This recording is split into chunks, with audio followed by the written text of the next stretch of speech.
Tick-tock, time to rock. Good evening, good afternoon, good morning to everyone who's watching all around the world.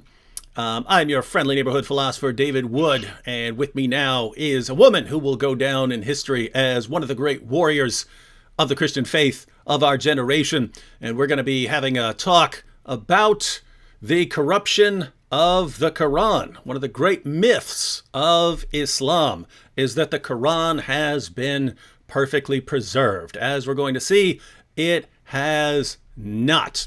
And we're going to be taking a very close look at one of my favorite passages, which I just had up on the screen. You could screenshot that. You'll want to be familiar with that passage. Sahih Muslim, number 2286 in the Sunnah.com edition, talks about entire chapters of the Quran coming up missing. Learn the reference, 2286, 2286, 2286, Sahih Muslim. And going to be really cool to go through that passage as well as plenty of other material. Did want to give a quick shout out to the Boom Squad members who are at legendary status. We have Yes We Cantaloupe, the Highlander for Yeshua, George Manat, Get to the Choppa. Have you noticed like people come up with like awesome names? Hug Lover, Michelle Marie, Daniel Svindlin, Jonathan Gale, and Rebecca Yee. Thanks to everyone for supporting the channel. Hatun, yes. Why don't you tell us a little bit about what DCCI is? By the way, everyone, the link to Hatun's channel, DCCI Ministries, is in the description box. It's similar to what a lot of us here in America do, right? A lot of us here in America, notice our pattern is we either just make videos sitting in our rooms or we, go live or something like that. But a lot of the videos on DCCI are completely different in nature. Why don't you tell us what you do? First of all, good evening, good afternoon, or good morning, wherever you are. And thank you, David, for having me. Mm-hmm. I wouldn't say we are that much difference. Only difference is I live in UK and we have privilege of spending our time at Speaker's Corner on Sundays. So therefore, we do have a little bit different content, but that will be just like very little of it. DCCI Ministries. DCCI stands for Defend Christ, Critic Islam. And in summary, that's what we do. We defend Christ. We answer Islamic objections as well as Muslim objections on Christian scripture, deity of Jesus, Trinity, anything linked with Christ. And also we critique Islam because Islam never been accountable for anything. I think it is time for it is to be kept accountable. Mm-hmm. So that's what we do. We do that mainly on Sundays at Speaker's Corner. It is a small square in London where we have freedom of speech. We can say whatever we want to, as soon as you back up what you say, because end of the day you are responsible for the claims you do. It is a great place, help us to learn our faith better, as well as helps us to learn new skills, challenge Islam, learn about Islam, and be grateful Sunday after Sunday that we are Christian, we are rescued and redeemed. Beside that, we do evangelism, street preachings, British Museum tours, discipleship trainings, those kind of basic Christian things. Mm-hmm. Yeah, and that it has a different kind of feel. I really like being able to prepare every word of what I'm going to say and getting it exactly the way I want in my videos. Whereas at Speaker's Corner, you're trying to get your points across, but you've got a crowd around you trying to shout you down and trying to make sure no one hears you. So yeah, very different feel. But what's been your experience there over the years? I think it's highlight of my week. Sadly, currently it's like lockdown in England. We haven't had Speaker's Corner for 3 weeks, so we get to miss it. It helps you to think on your feet. You have to think very quickly. You are responsible for what you say and how you say it. you get to preach, like you get to meet with people who never met any Christians in their life. You might be the first Christian they ever met, or you get to meet with Muslim missionaries who hates Christ. So therefore they hate you. Before we continue, we've gotten a lot of comments about your mug. So Mike AD says, lol, Hatun, you can't just low-key sip from that gallon mug. Miss T said, I want Hatun's mug. Dave Corrigan said that mug. Ellie, love the size of the cup. Hatun. Mr. P says, is 5-gallon mugs a new thing? Gerard Perry, that is a great mug. Okay, I don't want anyone to think I am greedy. As a Christian, I am greedy for Lord Jesus Christ, but not for physical thing, hopefully. So I'll show you my small mug, first of all. So in here, I've got this mug. I call it Sauda. Okay. Where did you get? Was that specially made, or can you get that in certain places? I did get it from a certain place. And then in here, I've got another one. I call it Aisha. And I think I haven't named this one, but I think I will name this one as Hafsa. So it's not a mug. It's just something you can put like stuff on it. Okay? Yeah, I'm getting, those are the small ones. I'm getting some awesome ideas here for products to sell people. No, those are not for sale. I wish I thought before I got them I could buy like 13 of and then use it as Muhammad's wives, but I have only 3.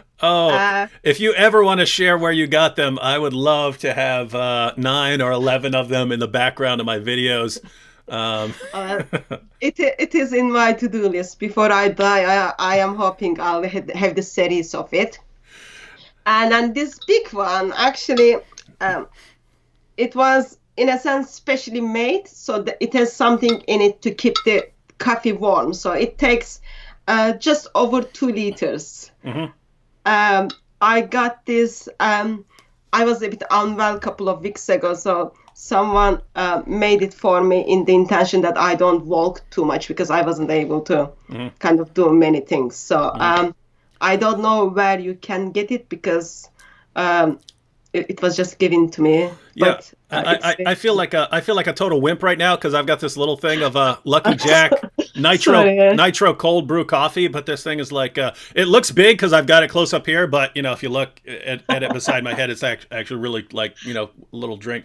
Actually, it's very practical. Like if I have like 6 of this in a day, it's like that will be coffee, and then I've got a little bit small of this. This is like 20 mugs of tea.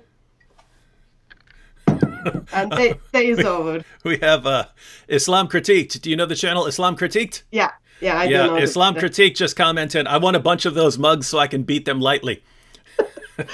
Well, you need to have 12 or 13 toothbrush, and that will cost you money. Yeah, only with the toothbrush to beat them lightly, Islam Critique. But he knows that. He reads the Quran, which doesn't say that at all.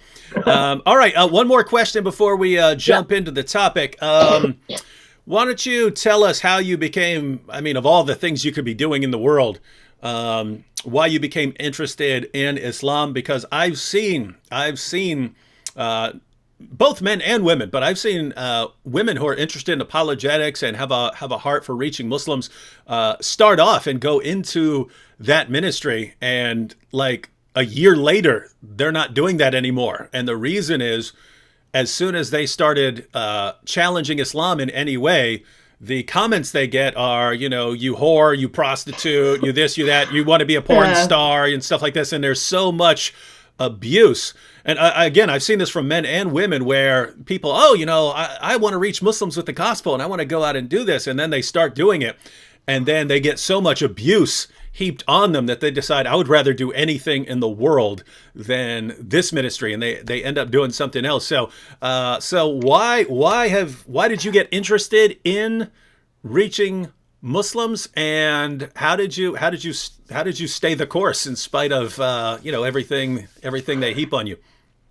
I don't think I get abused as much as other people get, because I keep myself away from YouTube. I usually kind of just in my own circle do my own things, because I critique Islam. I think, first of all, I reach Muslims in the intention. I am convinced that there is no any other way for any individual to spend time, any individual to get to heaven, that beside Lord Jesus Christ. He is the only way, and Scripture is very clear, and I am convinced of it. And if God of universe, who holds all universe with the power of his word, willing to step into the world and then express his love and show it to humanity, I don't think I have got right to kind of say, oh, I'll just move away from that love. You feel your heart gets sweetened towards God, and that's directly, when your heart links with the heart of God, there is no any other way, because you see heart of God cries for the lost, and our Muslims are lost. They are desperately need Lord Jesus Christ. I'm just privileged that God is asking me or using me to reach Muslims. Regarding the way I reach Muslims is, as you are aware, there are lots of different ways out there. I use critiquing Islam. Reason for that is I'm just on the defense. Like, the moment you meet with Muslim, doesn't matter if they never met any Christians, doesn't matter if they never practiced anything about Islam, or if they are missionary. As a Christian, I am in a place I have to defend what I believe. Trinity, deity of Jesus, sin and salvation, and authority of the Bible. So I'm just responding to that. As responding to that, what I notice is Muslims don't know their faith, and I feel it is one of my responsibility to help them to think through their faith. So critiquing them. And I don't know, but as long as God allows me to live and have breath, I hope I will continue to do so. I have seen many brothers or sisters who got hurt, but life is short. I don't have much expectations for those who hated Jesus to kind of give me flowers or put carpets in front of my feet. When I tell them their prophet is false, they are going to go to hell. Mm-hmm. It's kind of, I'm gently forced into it by God, I think. Mm-hmm, mm-hmm. All right. Well, we are going to go into our topic now, and that is one of the topics that really interests me. Because let me go and tell you Muslims who are watching what I think about this. We go to your book. And your book over and over and over and over again, not just the Quran, the Hadith as well, over and over again affirms the inspiration and the preservation and the authority of the gospel. Your God commands us to judge by the gospel. Your God commands us to read the gospel, to stand upon the gospel, to believe in the gospel, and it says that we have the gospel. Then we turn to you Muslims and you say, nope, you don't have the gospel. All the Quran is saying is that your gospel has been corrupted, and that's why you need to turn to the Quran. And so I read all of these passages, and your God is saying exactly the opposite of what you're telling me. Then we turn to the issue of the preservation of your book, and in your sources and in the history of your book, we find change after change after change after change, entire chapters coming up missing, large passages coming up missing. Muhammad's original companions couldn't even agree on which chapters were supposed to go into the Quran. We find your people burning all of the manuscripts to cover up all the differences in them. It is one big disaster from beginning to end. The preservation of your book is one of the most epic catastrophes in the history of book preservation. And you look at all of that and you say, the conclusion is perfect preservation right down to the letter. So we look at the history of the Quran, which is one big, massive, giant mess. Endless sources on the corruption of your book. You look at all of that and say, perfect preservation. Then you've got your books saying that our books have been perfectly preserved, and you say, aha, your books have been corrupted. I try to figure out what this religion is, that it makes you look at the evidence and conclude the exact opposite of whatever you're seeing in front of you. Whatever I see in front of me. If I see black, I say it's white. If I see white, I say it's black. If I see up, I say it's down. If I see down, I say it's up, right? No matter what the evidence is, you just say it's the exact opposite of what it is. And somehow your religion, which you believe to be the truth, somehow the true religion makes you conclude the exact opposite of everything the evidence tells you. And all I can think is, if your religion is supposed to be the true religion, but it makes you conclude the exact opposite of whatever is the case, then your religion isn't the true religion, it's the false religion, right? Because again, we're in opposite world here with your stuff. So those are my thoughts, but we're going to actually look into this. We're going to look at some passages directly from Muslim sources and from the history of the Quran, and also the material that Hatun likes to share. But Hatun's the guest here, so Hatun, why don't you tell us why you find this? You just give us an overview of your thoughts on this issue of the preservation of the Quran. Oh, let me before we do, just to set up the issue, let me read one passage. Let me read one passage here, and this is from Mazhar Qazi, who wrote many books on basic Islamic apologetics. But when he wants people to understand the miracle of the Quran, there's a quote. This is a Muslim scholar telling Muslims about the Quran. Check this out. Here's what he writes. Muslims and non-Muslims both agree that no change has ever occurred in the text of the Quran. The above prophecy for the eternal preservation, he's talking about Surah 15:9. The above prophecy for the eternal preservation and purity of the Quran came true not only for the text of the Quran, but also for the most minute details of its punctuation marks as well. It is a miracle of the Quran that no change has occurred in a single word, a single letter of the alphabet, a single punctuation mark, or a single diacritical mark in the text of the Quran during the last 14 centuries. So notice, he starts off by saying Muslims and non-Muslims both agree. Everyone agrees on this. Muslims, non-Muslims, they all agree. Not one single change to a word, a letter, a punctuation mark, a diacritical mark. Not one change ever to any manuscript of the Quran ever in the past 14 centuries. Two massive lies there. One, that there's been no changes, and two, that everyone agrees on this. I do not know one single person at the scholarly level who says that. Not one. Not one. But Hatun, what are your thoughts on this? I know scholars who makes a claim that yes, dot by dot, letter by letter, sound by sound, Quran is exactly the same what Muhammad received. But I would strongly agree with you. I am not aware of any scholar who kind of today tells me not even single dot changed. For example, Yusuf Ali, who is well known translating the Quran, he says not even a single letter changed in the Quran. Again, even Muslim missionaries from Speaker's Corner tells me Quran has been preserved dot by dot, letter by letter, word by word, sound by sound. And I'm just a bit surprised as I hear this, because I'm just like thinking that can't be possible, because even they didn't have the dots at the time of Muhammad. That's like all huge difference, huge different story. But sadly, 1.8 billion people believe that.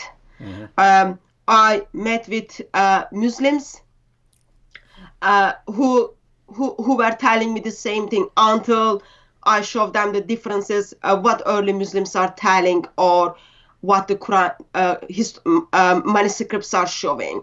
That was just heartbreaking for them, because intentionally Muslims are being lied. I think when people recognize that they've been lied, not only they've been lied by scholars or by their imams, but they think that as they've been lied by their family, because it starts from their family to the mosque, to the sheikh, to the scholars, goes from level to level. And 1.8 billion people believe that. Now,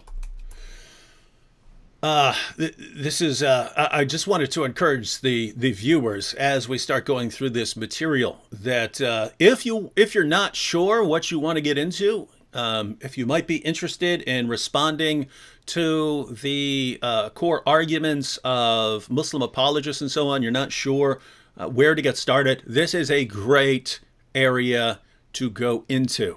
And the reason is almost every Muslim you'll ever see, again, we'll tell you perfect preservation right down to the letter. It's a myth. And if they were to do 10 minutes of actual research, if they were to just look up what their own sources say about the preservation of the Quran, or if they were just to look at some manuscripts side by side, they would realize that that's false. So you've got this claim that's almost universal in Islam.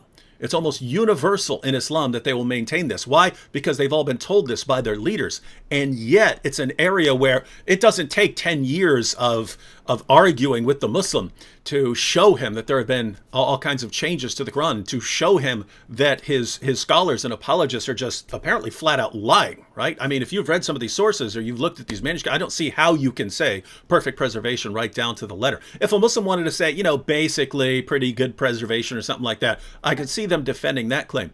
But when it's just, I'm sure you've noticed this, Hatun, but they can never just, the Muslim apologists, they can never just state a reasonable position that they could possibly defend, right? They can't say, hey, I believe Muhammad was a pretty good guy. They have to say, he's the greatest man in the history of humanity. Everyone is a mere dwarf compared to him. That was it. That was an exact quote from Maududi's Towards Understanding Islam.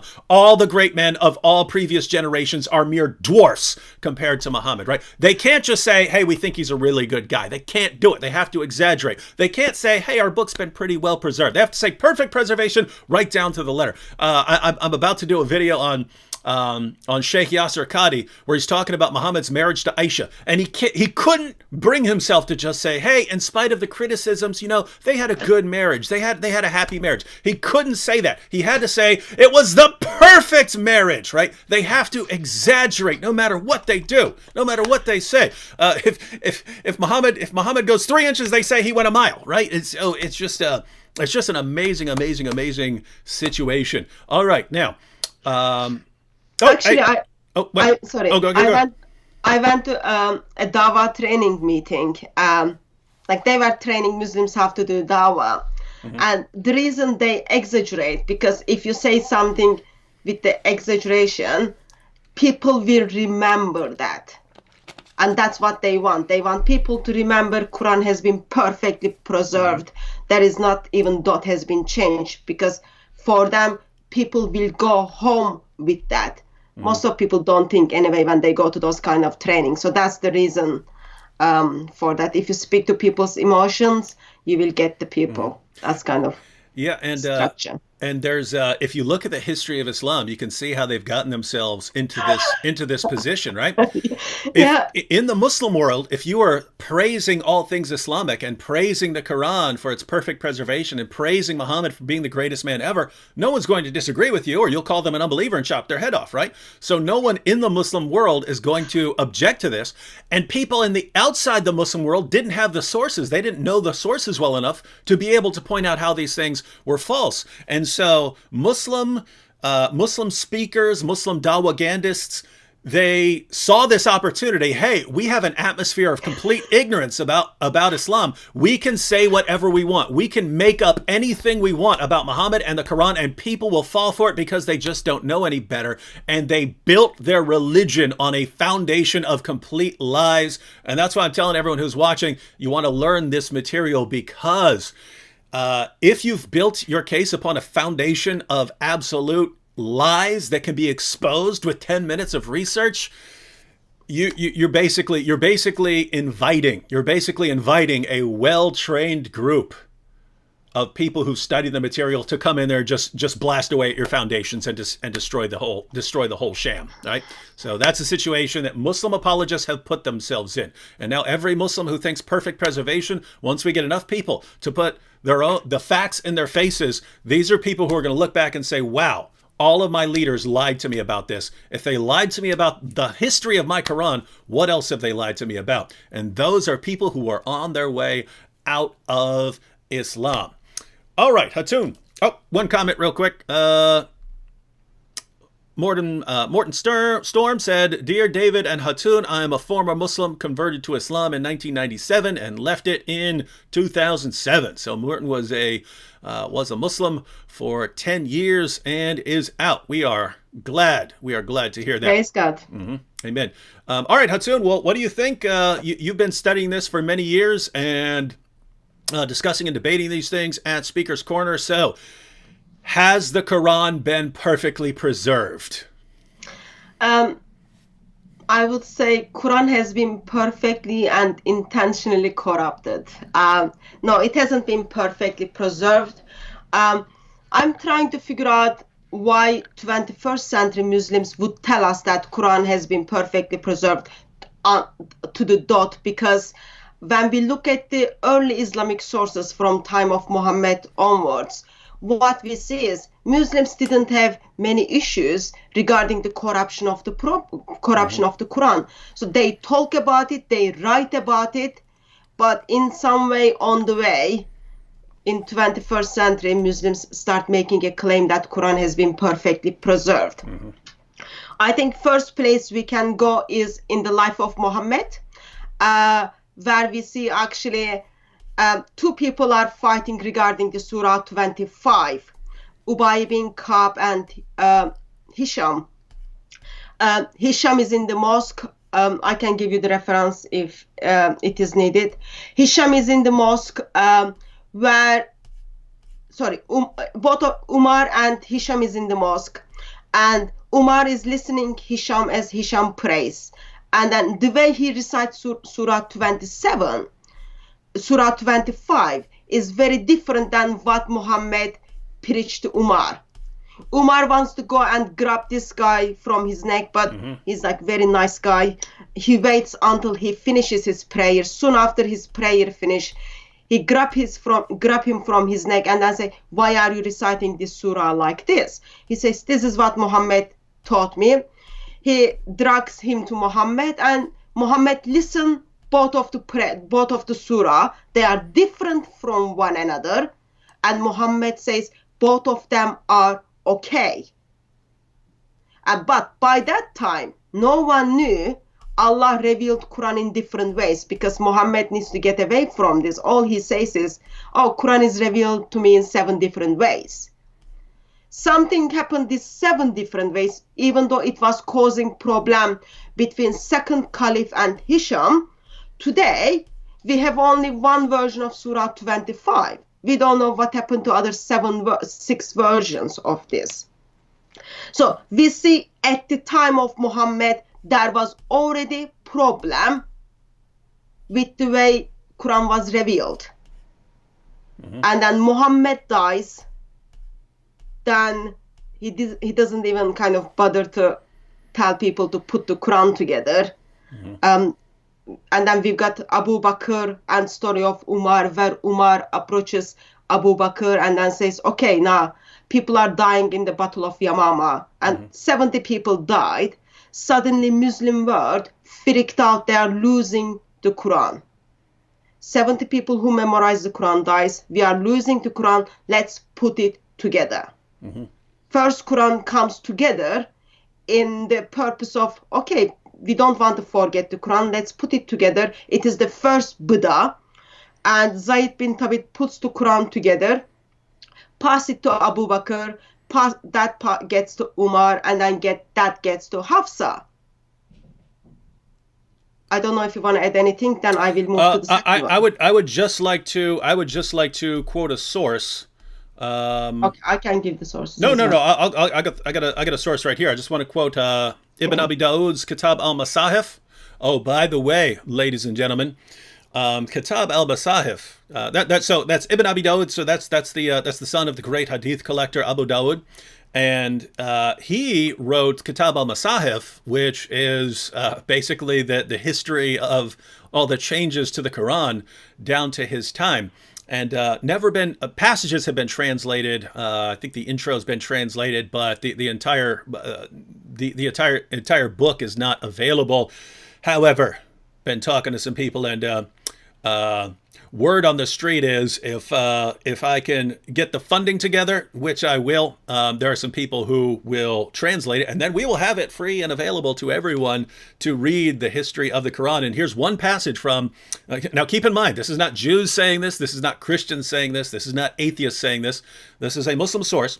And writing on this, which Hatun just mentioned, the Battle of, I say Yamama, that she pronounced it correctly, which is Yamama, but as soon as anyone says Battle of Yamama, people can't stop making jokes, so I deliberately mispronounce it to try and avoid that. Yeah, so basically here's the situation. You had the Muslims, and it's a common myth. Muslims will tell me, oh yeah, hundreds of Muhammad's companions had the entire Quran memorized. Absolute nonsense. That's completely false. People had different passages memorized, and Abu Bakr realized, hey, we'll just send these guys out into battle. Allah promised that he's going to preserve the Quran, so these guys will obviously be safe if I send them all into battle. They got slaughtered. They eventually won, but so many of them were slaughtered that passages of the Quran were lost forever. And for some reason, we can read this directly out of your sources, and Muslims will deny it and think that these Muslims are making this up. Why would Muslims make up things about passages of the Quran being lost? Let me go ahead and read a passage on what Hatun just brought up. This is Ibn Abi Dawud's Kitab al-Masahif. Many of the passages of the Quran that were sent down were known by those who died on the day of Yamama, but they were not known by those who survived them, nor were they written down, nor had Abu Bakr, Umar, or Uthman by that time collected the Quran, nor were they found with even one person after them. Notice what that passage just said. Many of the passages of the Quran that were sent down, that were revealed to Muhammad by the angel Gabriel, many of the passages were known by those who died at that battle. They were known by people who were there in battle. They were known by those people, but those people died. What's the result? But they were not known by those who survived them. They were not known by the people who were left over. Nor were they written down. They hadn't been written down. Nor had Abu Bakr, Umar, or Uthman by that time collected the Quran. So the Quran wasn't collected. Nor were they found with even one person after them. If Muslims, do the math for me. If no one remembered the passages, and the passages had not been written down, and he specifically says that this was many passages that people who were in the battle knew, but they died, and these passages were not written down, the Quran had not been collected, and these passages were not remembered by one single person after them, does that mean your book's been perfectly preserved? You say yes. And this is what I went back to. We could go to passage after passage after passage. Entire chapters came up missing. Large passages forgotten. And you will look at all of that and go, perfect preservation, right down to the letter. Then we can look at all the passages, which we'll be doing on Friday with Sam Shamoun. We'll look at all the passages in your book saying that the Bible's been perfectly preserved and is still authoritative for Jews and Christians. We will look at that and you'll say, yep, it's saying corrupted. I feel like I'm in opposite world whenever I'm talking about what's in your books. All right. So, yep, just wanted to read that so they know we're not making this stuff up. But go ahead, Hatun. You can get the kind of westernized version of this, translated version of this from Sahih Bukhari as well. But Sahih Bukhari doesn't give all the details. So by grace of God, hopefully we will get the proper translation of Ibn Abu Dawud and use it. Mm-hmm. So first Quran has been compiled because like 70 people who memorized the Quran died. Islamic world freaked out from just 70 people. And then we've got the first Quran passed to Hafsa. just to attention, not to Aisha, but to Hafsa. Around 652, we've got the third caliph, Uthman. People go to war. This is Sahih Bukhari 510.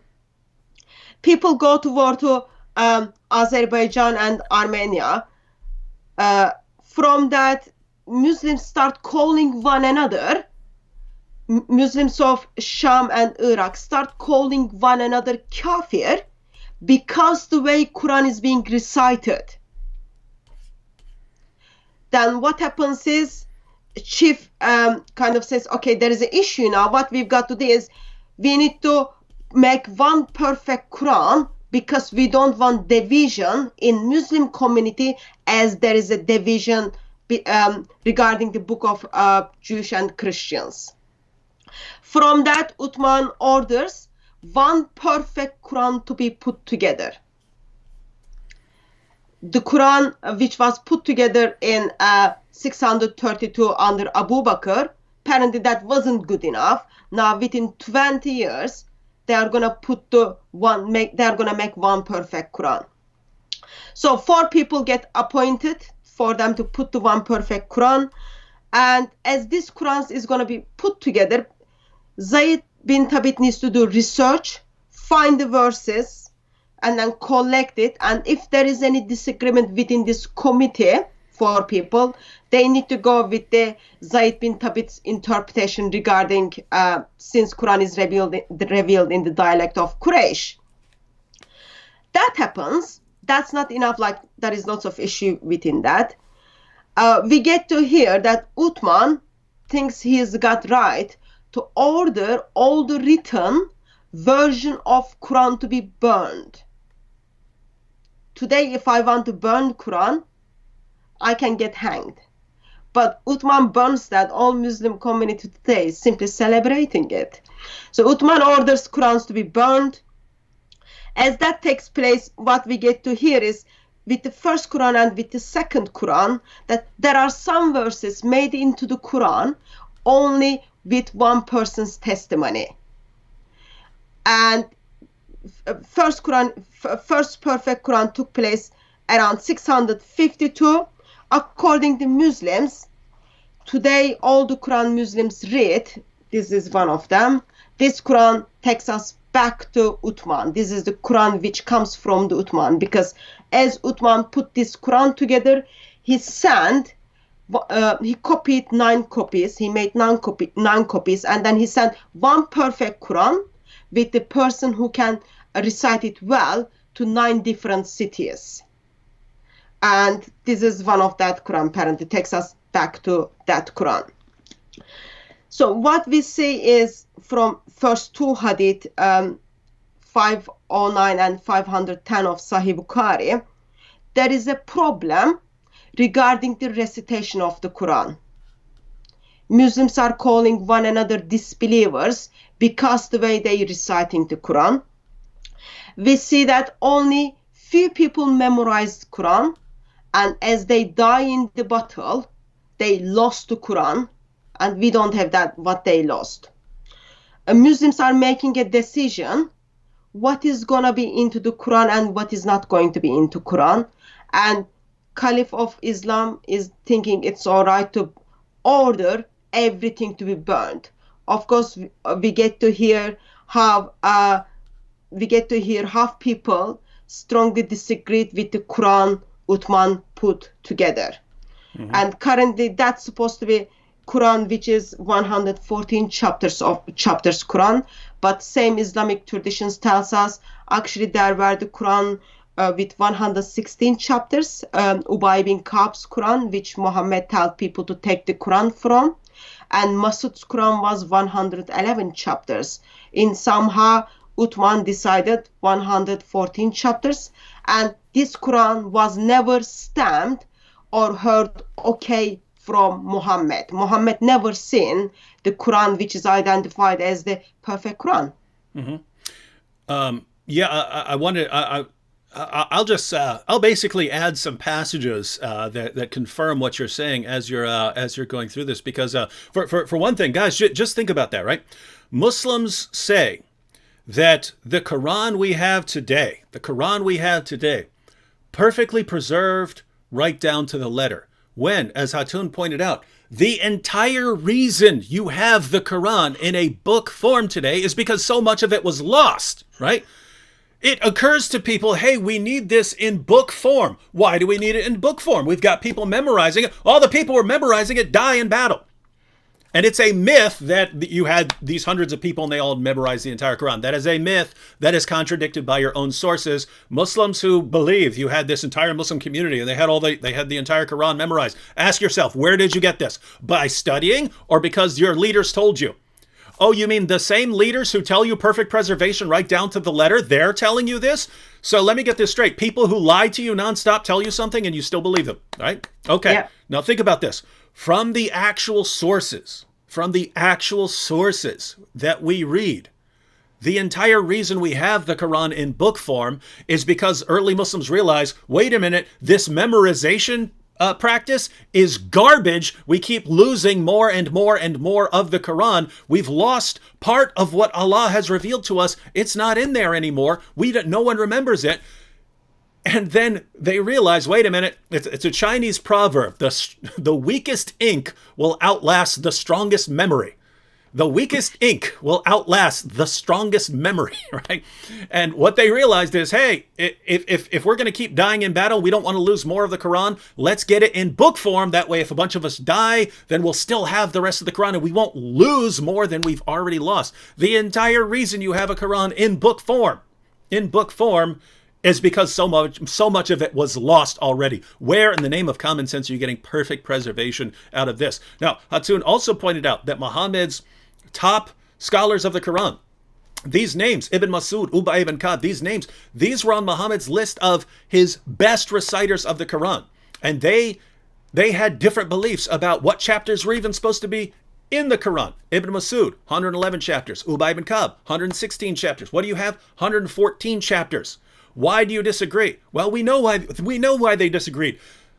Ibn Masud said, Surah 1, Surah 113, and Surah 114 are prayers. These are us talking to Allah. This is not us. This is not Allah talking to us. These are our prayers. Why are we putting our prayers in Allah's speech to us? Allah's speech is Allah's speech to us. These are prayers. These are things we pray, and we've prayed them so long that people think they're part of the Quran. They're not part of the Quran, right?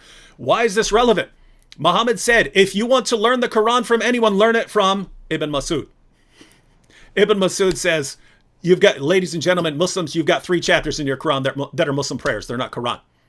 Perfect preservation, right? Right down to the letter. Now notice, Hatun, this puts Muslims in a dilemma. Because here's the thing. If Muslims believe the Quran that they have today, and they say, this Quran is true and authentic, well, guess what? The Quran we have today is different from the Quran of Ibn Masud. So if Muslims want to believe the Quran they have today, then they have to believe that Ibn Masud was wrong, and therefore they have to believe that Muhammad was wrong, because Muhammad said, if you want to learn the Quran from anyone, learn it from Ibn Masud. So if they believe the Quran they have today, they have to not believe their prophet. They have to reject what their prophet said. Their own prophet did not know who the best reciter of the Quran was. So they can believe the Quran they have today, in which case they have to reject their prophet. Or they can believe their prophet. If they believe their prophet, then their prophet obviously knows who the best reciter of the Quran is. Their prophet pointed to Ibn Masud. Ibn Masud said, the Quran you have today is a joke. It's wrong. It's filled with stuff that's not even supposed to be in the Quran. So take your pick, Muslims. You can believe the Quran and reject Muhammad, or you can believe Muhammad and reject the Quran. You can't have both. You can't have both here. I just wanted to read one passage to confirm what I'm saying. This is from Jamiyat Tirmidhi 3104. If you want this source, you guys can go to Kalam Ullah. It's spelled with a U there, not Allah. Kalamullah.com, and you can download these same sources, the same editions that I'm using right now in the PDF. This is from Jamiyat Tirmidhi 3104, and it's a long passage talking about the situation with the early Qurans. Let me go ahead and read a little bit of this here. I believe I have the technology to put this on the screen. Nope, that is, how do I get this up on the screen? If it is on your screen, you can do screen share. I got it now. All right, so this is from a long hadith. Az-Zuri said, Ubaydullah bin Abdullah bin Utbah informed me that Abdullah bin Masud disliked Zayd ibn Thabit copying the Musahif. Who's Zayd ibn Thabit? He's the one who put together the Quran you have today, Muslims. He's the one who's responsible. He's the one that Uthman put in charge for compiling this Quran that you have today. Abdullah ibn Masud disliked Zayd ibn Thabit copying the Musahif, and he said, "Oh, you Muslim people, you Muslims, please listen to me here. Avoid copying the Musahif and recitation of this man." This is Ibn Masud, the guy Muhammad said, if you want to learn the Quran from anyone, learn it from that guy. And that guy, the one that Muhammad said, if you want to learn the Quran from anyone, learn it from this guy, says, guys, whatever you do not copy the Quran of Zayd ibn Thabit. Whatever you do, not his Quran, anything but his Quran. What Quran do Muslims copy? Zayd ibn Thabit. No, let's go ahead and read this.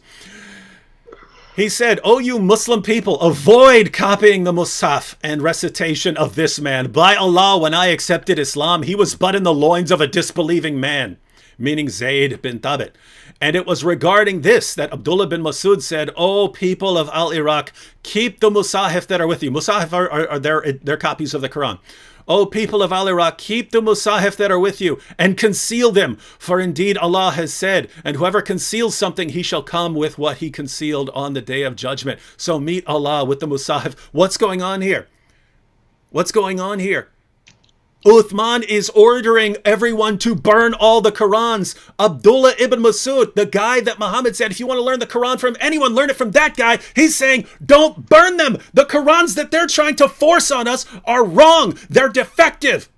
They're the wrong Qurans, ladies and gentlemen. We need to not have those. So when they come to burn your Qurans, hide them. Hide them, and you can show up before Allah on the day of judgment and say, I kept my Quran. I didn't go with that false, corrupt Quran that Zayd ibn Thabit, this liar and deceiver, was forcing on us. And what do Muslims say today? Nope, Zayd ibn Thabit's Quran, put together by Zayd ibn Thabit. We can trust everything he says.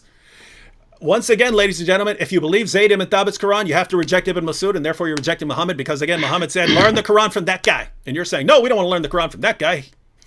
What is this? What a big giant mess here, ladies and gentlemen. All right, Hatun, back to you. Can I also bring attention on the same topic that Ibn Masud got his hips are broken because he didn't want to give his Quran.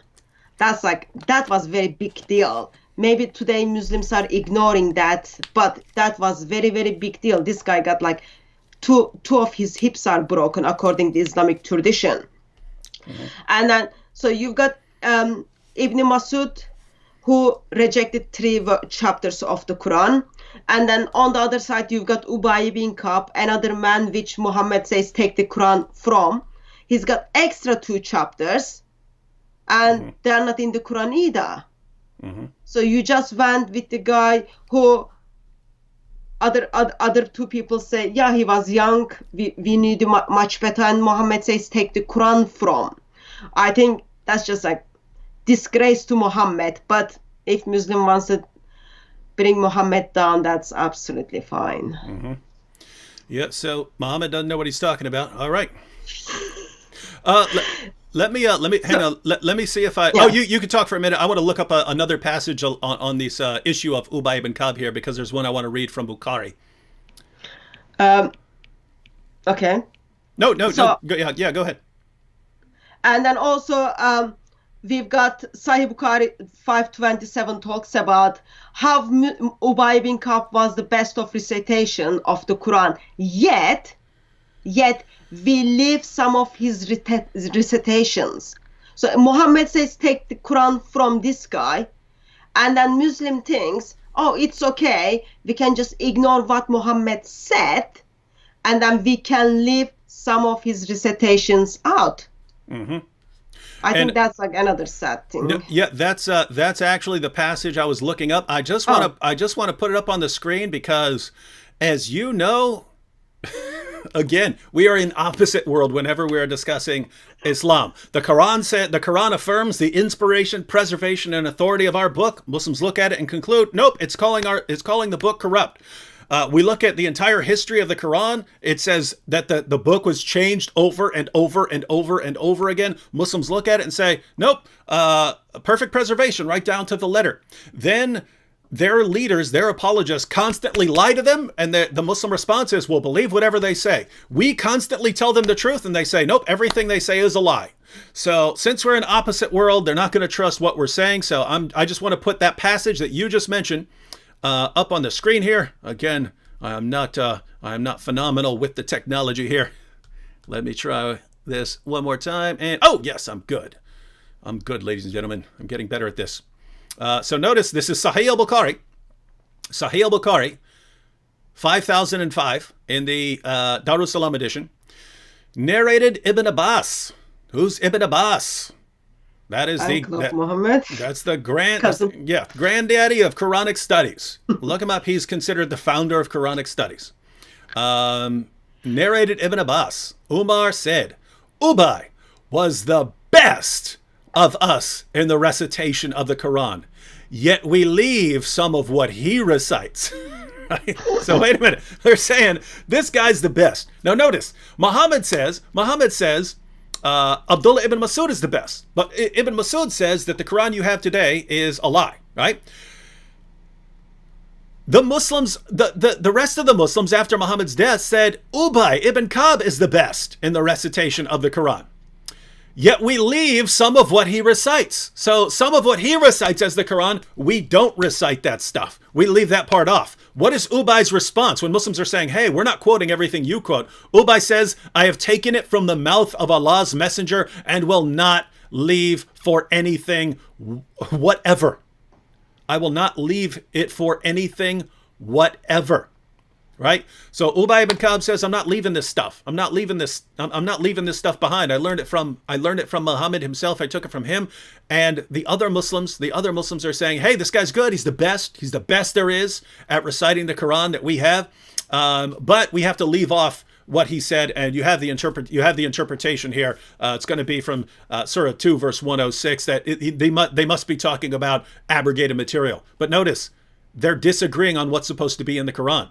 Ubay is saying this stuff is supposed to be in the Quran, and the other Muslims are saying, no, this stuff is not supposed to be in the Quran. Then you have Abdullah ibn Masud. He's saying, guys, you've got stuff in the Quran that's not supposed to be in the Quran. Muhammad's own companions could not agree on what's supposed to be in the Quran. They couldn't even agree on the chapters that were supposed to be in the Quran. What's the Muslim conclusion? Perfect preservation right down to the letter. This is amazing. This religion is amazing. All right, back to you, Hatun. So if Quran is not perfectly preserved, then Allah is a liar and Islam is false religion. So therefore, because Quran says Allah is going to preserve the Quran, but also Quran says Allah is going to what is the word for that? Surah 15, verse 90 to 91. He says he's going to protect the reminder. He's going to shred the Quran. 1591. Yeah. And it's funny because that's in the same chapter as Surah 15:9, which they use to say that Allah is going to preserve the Quran. Yeah. And then they say it's been shredded. So, there are two, I think there are two prophecies in the Quran which has been fulfilled. One of them is, if Muhammad is a false prophet, Allah is going to cut his aorta, which Allah does. Other one is Allah is going to shred the Quran, which it has been done. So, so we've got Ibn Masud's Quran, Ubay bin Ka'b's Quran, and Zayd bin Thabit's Quran, and they all disagree with one another. Mm-hmm. But Uthman decides, who never met with Allah, who didn't get the permission or authority from Muhammad regarding what he produced, because Muhammad was long dead, says, no, we are going to use Zayd bin Thabit's Quran. And as we look at the Islamic tradition, we get to read, actually, there were the surahs in the Quran, which was as long as Surah 9, but people cannot remember. That's Sahih Muslim 2286. That altogether makes up 128 verses is missing in one part, plus 220 in another case. Approximately 300 verses are missing because people can't remember. Now, that is perfect preservation. I definitely want to. I started that off at the beginning because the way these live streams go, sometimes, we plan to do stuff and then never actually get it up. I wanted that to be on there so that people could take a screenshot of the passage and at least have the reference. But you brought it up. Sahih Muslim 2286. We want to look at this, and you Muslims, go ahead and read it. We're going to read this passage together, Muslims. We're going to read this passage, and then you're going to tell us perfect preservation right down to the letter, and that this is a miracle of Islam. All right? So we're going to go ahead and we'll go ahead and read it. So again, this is you see it down here right above our heads there. That is Sahih Muslim 2286. All right. So you have the little intro there. This just says that this comes from Abu Musa al-Ashari, sent for the reciters of Basra. They came to him, and they were 300 in number. So by this time, so this is long after the death of Muhammad. Now you have 300 reciters. So this is years later. They came to him, and they were 300 in number. They recited the Quran, and he said, "You are the best among the inhabitants of Basra, for you are the reciters among them. So continue to recite it.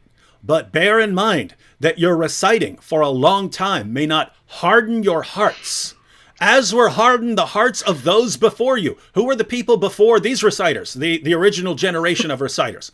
So this is Abu Musa saying, guys, don't let your hearts be hardened and you get sick of reciting the Quran all day. But why would they get sick of reciting the Quran all day? It's the most wonderful thing ever. That's not according to Abu Musa. He's saying, yeah, I understand. It's easy to get really, real sick of sitting around reciting this book all day in order to memorize it. But don't do it, because that's what we did. Now watch what happens. But bear in mind that your reciting for a long time may not harden your hearts, as were hardened the hearts of those before you. We used to recite a surah. So this is a surah. This is a chapter of the Quran, which resembled in length and severity to Surah Barat. That's chapter 9 of the Quran. We used to recite a surah which resembled in length and severity to Surah Barat. So it's about the same length as Surah Barat, i.e. in the low hundreds, right? In the low, like 129, somewhere in that ballpark. It's somewhere around that length. So in other words, he's looking at all the chapters of the Quran. He's saying it's about the length of that one. So we used to recite a surah which resembled in length and severity to Surah Barat. I have, however, forgotten it. Oh, and Muslims want to say, oh, he's just saying he forgot it. He's just saying he forgot it. That's no problem there. I'll bring up the Muslim responses as we're going through. He's saying he forgot it. That's no problem. Wait for it. I have, however, forgotten it, with the exception of this, which I remember out of it. If there were 2 valleys full of riches for the son of Adam, he would long for a 3rd valley, and nothing would fill the stomach of the son of Adam but dust. So he says in this chapter, which I have forgotten, is this verse. Hatun, do you remember this verse in the Quran anywhere? Well, there are 6,236 of them, but this verse is not there. So this Quran verse, which Abu Musa, Muhammad's companion, says is in the chapter that he forgot, and notice he's saying he forgot it, but he's telling these people, don't let your hearts be hardened, as were the hearts of those before you. Right? And he says, I forgot this chapter, and he gives a verse out of it. That verse is not in the Quran, so this chapter is not in the Quran. Let's keep going.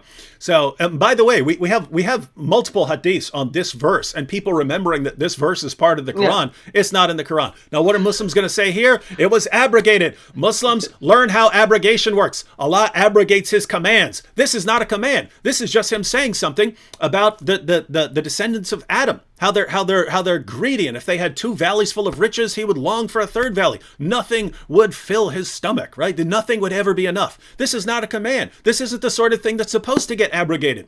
And yet, Abu Musa in Sahih Muslim, in a Sahih narration, is saying 2 entire chapters, I'm giving you a verse from it. Is that verse in the Quran? No. Is that chapter in the Quran? No. Is this the sort of thing that would be abrogated? No. What is he saying here? He's saying our hearts were hardened. We got lazy. We got sick of reciting this completely ridiculous book that we couldn't stand reciting all day, so we didn't do it, and now we forgot entire chapters of the Quran. Guys, I need you to just be men, Be firm. Keep reciting it, even if it becomes the most boring and redundant and repulsive thing in the world. You have to keep reading it no matter what. Do it, otherwise you'll forget more chapters of the Quran. This is probably one of the additional reasons why the Quran had to be put in book form. They keep losing it, not just because they're dying in battle, because they can't stand reciting this horrible, horrible book. Let's go ahead and keep reading. If there were two valleys full of riches for the son of Adam, he would long for a third valley, and nothing would fill the stomach of the son of Adam but dust. Not in the Quran. Chapters not in the Quran. What's the Muslim conclusion? Perfect preservation right down to the letter. It's a miracle. And we used to recite a surah which resembled one of the surahs of Musabihat, and I have forgotten it, but remember this much out of it, O people who believe, why do you say that which you do not practice? And that is recorded in your necks as a witness against you, and you would be asked about it on the day of resurrection. So these verses actually appear in other places in the Quran, but not as part of the of one of the chapters of Musabihat. The Musabihat chapters are the small ones that are the small ones at the end. And so he's saying here there was a short chapter, and I remember a little bit out of it, but that short chapter is no longer in the Quran. Guess what? That chapter is not in the Quran. You have some of the verses that are in other places, but the Quran repeats verses in various areas and so on, very repetitive. And he's saying this chapter we do not have anymore. So this is Abu Musa saying two entire chapters of the Quran came up missing. He's not saying they were abrogated. He's not saying they were abrogated. He's saying we got lazy and our entire generation forgot them. Do not be like us. Please don't be like us and lose and forget more chapters of the Quran. What's the conclusion? Again, perfect preservation right down to the letter. It's a miracle. So as the perfect preservation takes place in this hadith, can I just express with the numbers? It makes altogether like 348 verses, and then only one of those verses, two verses are in the Quran. So that means 346 verses just from this hadith got lost. Yep. That's like a lot of verses. And let me give one quotation here from Ibn Umar. So this is a companion of Muhammad. He's the son of the rightly guided Caliph Umar. This is from Abu Ubaid's Kitab Fada'il al-Quran. He says, "Let none of you say, I have learned the whole of the Quran. For how does he know what the whole of it is when much of it has disappeared? Let him rather say, I have learned what remains thereof." Right? So this is a Muslim source. This is a companion of Muhammad. And he says, hey, you young Muslim reciters who think you've memorized the entire Quran and you're running around saying how you've memorized the entire Quran. How would you even know what the entire Quran is when we've lost so much of it? When we've lost entire chapters, when we've lost large passages, when we have passages that were lost in battle, when we have passages that were entire chapters that were lost because people were just too lazy. Why are you saying you know the whole of the Quran? You don't know the whole of the Quran. Let me read that one more time. This is Ibn Umar. Let none of you say, I have learned the whole of the Quran. What do all Muslims today? Oh, there are millions of people who've learned the whole of the Quran. What do Muhammad's companions say? Stop lying. Stop deceiving yourself. You don't know what it is. You don't even have it to memorize. Let none of you say, I have learned the whole of the Quran. For how does he know what the whole of it is when much of it has disappeared? Let him rather say, I have learned what remains thereof. What do Muslims say? Perfect preservation right down to the letter. What do Muhammad's companions say? We've lost a bunch of it. So it's not only they lost like whole 2 chapters, which is like 346 verses. Not only Umar's son confirms that actually we've got only leftover. We read again, talks about Surah 33. Actually it's supposed to be as long as Surah 9, I think. No, Surah 2. It's supposed to be as long as Surah 2. Yet Surah 33 is... I actually forget. Let me check real quick. I've got the quotation here somewhere. Let me see. Yeah. She said a couple. Aisha has said a couple of different things, but yeah, Abu Ubaid's Kitab Fada'il al-Quran.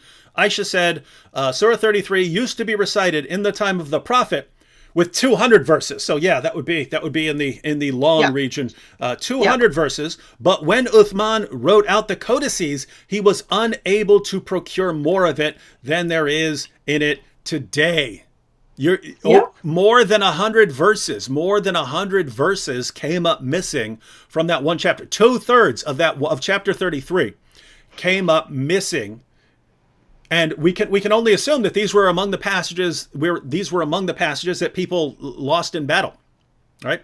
And by the way, it's good because Surah 33 is probably the grossest chapter in the Quran. That's where you have Muhammad and Zainab. That's where you have Allah saying, "Oh, Muhammad, you want more than 4 wives? No problem." That's where you have Muhammad, Allah abolishing adoption to allow Muhammad to have the wife of his own adopted son. That's where you have a lot of 666 stuff. And so we can only imagine the more than 100 if they kept the stuff that was least disgusting to them.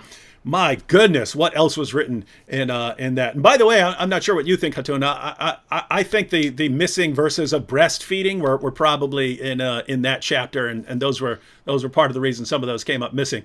Yeah, my reference kind of says Surah used to be actually as long as Surah 2, which is 286 verses. Yep. That means 230 verses of the Surah 13 is missing. And in this missing one, we're also missing the stoning of adultery verses as well. And good thing it is missing. Otherwise, you wouldn't want to imagine what humanity would look like. Yep, it'd be pretty gross. So we can all appreciate Muhammad's wives for some of the destructive work they did in tearing apart that Quran and making sure that the sheep ate their verses. Yeah, we didn't like those verses, but oopsie, we had the only copy and our sheep ate them. So yeah, we want to. Gosh, unfortunately, they couldn't let that sheep keep chowing down. So the stuff that they left, my goodness, how horrifying. All right, go ahead. Actually, I had a live stream just before you. We were talking about what happened to that sheep. That sheep is the greatest sheep of all time. That sheep is going down in history. I believe I will see that sheep in heaven. I think like Allah would, if I was Allah, I would share my throne with the sheep. But anyway, so this verses got lost, and yeah. Also, just while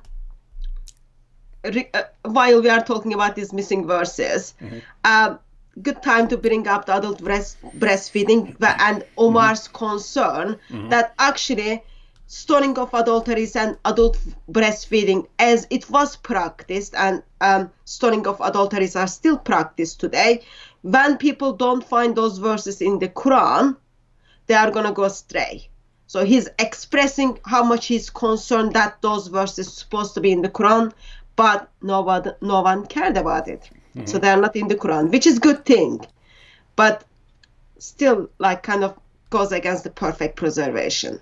Yeah, it certainly does. But once again, we know that no matter how clear we are in showing Muslims what's in their sources, they think we're making it up because their leaders have trained them that no matter how, their leaders have basically trained them, no matter how many times we lie to you and you catch us lying, believe us anyway, mindlessly. And the response is, okay, we'll believe anything you say. And so no matter what we say, they're not going to believe us, but we will show them over and over and over again from their own sources. But let's go ahead and check out this verse. This hadith. This is Sunan Ibn Majah, number 1944. Let me see if I have the technology again here. And check it out here. Sunan Ibn Majah, 1944. It was narrated that Aisha said, the verse of stoning and of breastfeeding an adult 10 times was revealed. And by the way, there you had another Quran verse along the same lines. It was breastfeeding an adult 5 times. It was 10 times. Allah showed mercy and then brought down to 5 times. Yeah. Because he's very good guy. Yeah. Oh, and Hatun, for people who are watching this and they have no idea what we're talking about here, what is it? What are these verses about? Because they're sitting there going, what? Breastfeeding an adult? What's all that about? You know what that's about? In Islam, actually, once I asked Muslim to show me how it's practiced. So in Islam, it's very different. It is very different how Christian lifestyle works. So I can sit down with my brother, or I can sit down with Christian man and we can have a chat or we can talk about it. But in Islam, For you to able to sit with someone who is not your family, that stranger needs to suck your breast. It was 10 times, and then Allah shows mercy and then brings that to 5 times. So man needs to suck your breast for 5 times so that you can sit down and have proper conversation. That's all it is. Yeah. So again, and notice this is the brilliance of Allah. Right? This is the wisdom of Allah, ladies and gentlemen. If you're so basically, and we find this in the passages. If you're a man and you have to go out of town and you know that your wife is going to be around another man, and you're worried about them doing something sexual while you're gone, you're worried about them having an affair. They came to Muhammad with this problem. Muhammad, hey, I have to go out of town. I'm a businessman, and my wife's at home, and we have a guy who's around her all the time. What are we going to do? How do I trust him? Don't worry about it. I'll ask Allah. Oh, Allah, could you please tell me? Could you please tell me what to do? What to do if my wife has to be around a man while I'm out of town? Allah says, no problem. Muhammad, tell your followers this. What they need to do is have their wives take their breasts out, put their breasts in the man's mouth 10 times, and then they're not going to be attracted to one another anymore because they're going to have that mother-son relationship.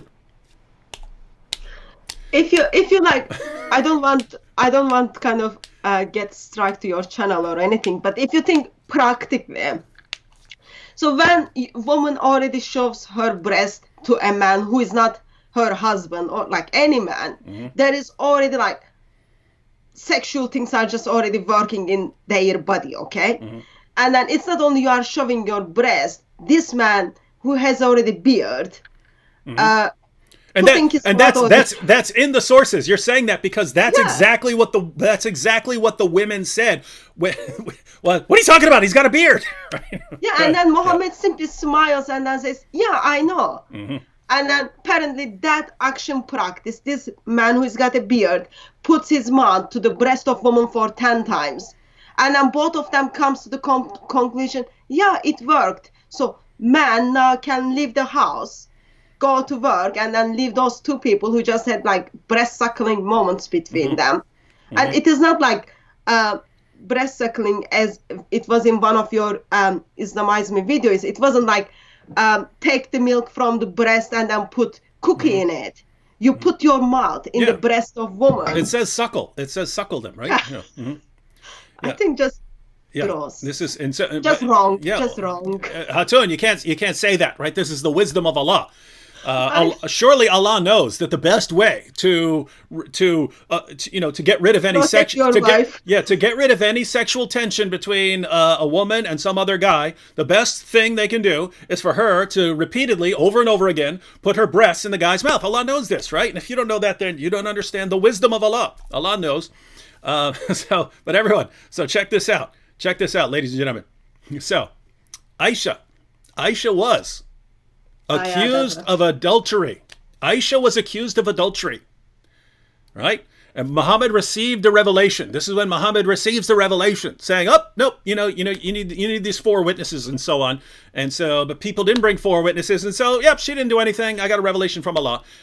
So Aisha was accused of adultery, and then there weren't 4 witnesses, so she's innocent. But so Aisha, the point was, Aisha knew what it was like to think that you might be about to be stoned to death, right? She's waiting on the revelation from Allah, and she does not know if she's about to be stoned to death because it was revealed as part of the Quran. And this is another one where you find all over the place in the hadiths, they talk about the verse of stoning. The verse of stoning, you stone an adulteress to death. That's in the Quran, according to the hadith. You can open your Quran today. It's not in the Quran. What happened to it? Well, there's that verse, and then Muhammad's wives really had a problem with this verse of suckling an adult, breastfeeding an adult 10 times, and then, so they had a problem with that, everyone had a problem with it, then it got reduced to 5 times, then suddenly, after Muhammad's death, then these verses are no longer in the Quran. So notice, Muhammad's wives are upset about this verse, and by the way, it was interesting because Aisha was the one who was least bothered by this verse. Apparently, they eventually got to her, but Aisha knew what it was like to be a potential victim of stoning. And Muhammad's wives really thought this was a horrible idea. Women in general thought this was a horrible idea. We don't want to be sticking our breasts in men's mouths in order to somehow relieve sexual tension. We think that this is a really bad idea. So notice what happens here. Sunan Ibn Majah, 1944, perfect preservation of the Quran. It was narrated that Aisha said, the verse of stoning and of breastfeeding an adult 10 times was revealed, and the paper was with me under my pillow. Oh, let me get this to the side here. When the messenger of Allah died, so after Muhammad died, so she had it, she had the verses. She was holding it? Yeah, keep in mind, ladies and gentlemen, this is a myth. You think the entire Quran was, they had these physical books of the Quran. What have we already read? They did not, the Quran had not been compiled. The parts of the Quran, they put them on scraps of paper, on individual pieces of paper, on rocks, on leaves, and so on. It was a very messy, sloppy process. When it came to these verses, Aisha had the only copy. What happened? Well, when the messenger of Allah died, as soon as this guy drops dead, oh, we're all preoccupied with his death, and oops, a tame sheep came in and ate it. So this is, everyone points this out. This is the original version of the dog ate my homework, right? What happened to your homework? Oopsie, I was going to say that. Yeah. Like you say, dog is my best friend.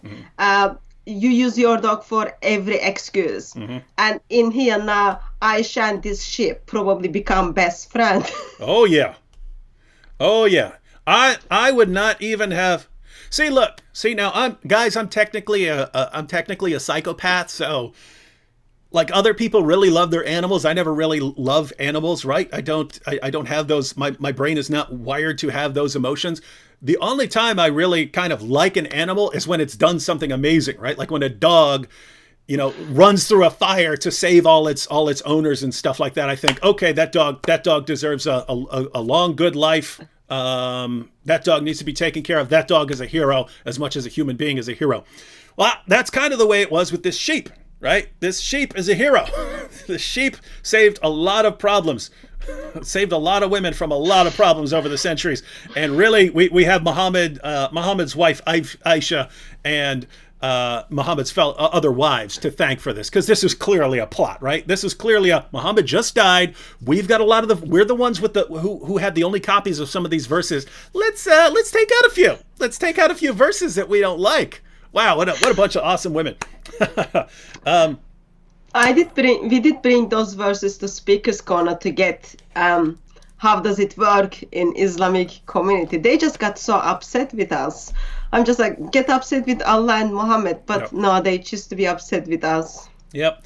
And notice, it's the same thing right here. What have we been doing this entire live stream? We're quoting passages that the Muslims here have never seen before because their leaders keep these passages from them.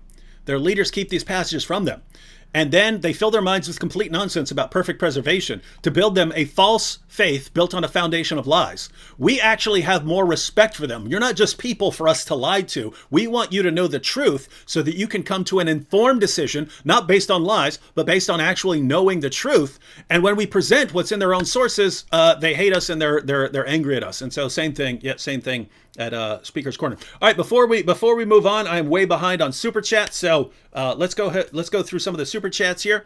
Hindu historian, way back at the beginning, says this was burning a hole in my pocket and everything's closed. So he's stuck at home, so he sent us money.